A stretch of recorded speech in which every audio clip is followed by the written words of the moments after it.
Gratuity को ନେଇକି ଆସିଲା ବଡ଼ ଖବର। ଆପଣମାନେ ଜାଣିଥିବେ ଯଦି ଯେକୌଣସି ସେକ୍ଟରରେ ଆପଣ କାମ କରୁଛନ୍ତି ତ 5 ବର୍ଷ କମ୍ପ୍ଲିଟ୍ ହେଲା ପରେ ଆପଣଙ୍କୁ ଯଦି ଆପଣ କମ୍ପାନୀ ଛାଡ଼ୁଛନ୍ତି ତ ଆପଣଙ୍କୁ ଗ୍ରାଚୁଇଟି ହିସାବରେ କମ୍ପାନୀ କିଛି ପଇସା ଦେଇଥାଏ, ଯେଉଁଟାକି 1 ଇୟରକୁ ନେଇକି 15 ଦିନର ଯେଉଁ ପେମେଣ୍ଟ ଦେଇଥାଏ ସେ ଅନୁସାରେ 5 ବର୍ଷ କମ୍ପ୍ଲିଟ୍ ହେଲା ପରେ ଆପଣଙ୍କୁ ଗୋଟେ ଗ୍ରାଚୁଇଟି କମ୍ପାନୀ ଦେଇଥାଏ, ଯେଉଁଟାକି ଏବେ ସରକାରଙ୍କ ଦ୍ୱାରା ରୁଲ୍ ଚେଞ୍ଜେସ୍ ହେଇଯାଇଛି।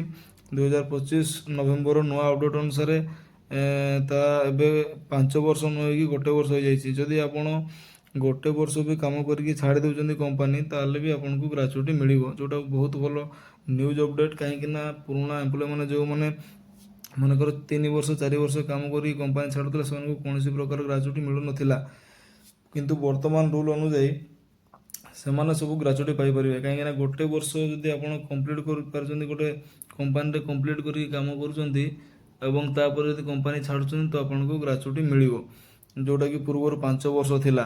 ତ ଏଇଟା ଗୋଟେ ବହୁତ ବଢ଼ିଆ ପଦକ୍ଷେପ ସରକାରଙ୍କ ଦ୍ୱାରା ନିଆହେଇଛି। ତ ନଭେମ୍ବର 2025ର ଗୋଟେ ବହୁତ ଭଲ ଅପଡ଼େଟ୍ ଆସିଲା ଯେଉଁଟାକି ଗ୍ରାଚୁଇଟିକୁ ନେଇକି। ତ ସବୁ ସେକ୍ଟରର ଏମ୍ପ୍ଲୟ ମାନେ ଏବେ ତାର ଫାଇଦା ଉଠାଇ ପାରିବେ।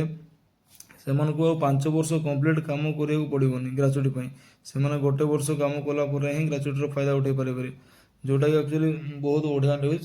ତ ଭିଡ଼ିଓଟି ଯଦି ଆପଣଙ୍କୁ ବହୁତ ଭଲ ଲାଗିଥିବ ତ ଭିଡ଼ିଓଟିକୁ ଲାଇକ୍ କରନ୍ତୁ ଆଉ ସେୟାର ନିହାତି କରନ୍ତୁ। କାହିଁକିନା ଆପଣ ଯଦି ଭିଡ଼ିଓଟି ଦେଖୁଛନ୍ତି ତ ଆପଣ ନିହାତି କୌଣସି ନା କୌଣସି ସେକ୍ଟରରେ କାମ କରୁଥିବେ, ତ ଭିଡ଼ିଓଟିକୁ ଆପଣ ସାଙ୍ଗମାନଙ୍କ ପାଖକୁ ସେୟାର କରନ୍ତୁ, ସେମାନେ ବି ଜାଣିବା ନିହାତି ଦରକାର। ତ ବାସ୍ ଆଜି ପାଇଁ ଏତିକି। ଜୟ ଜଗନ୍ନାଥ।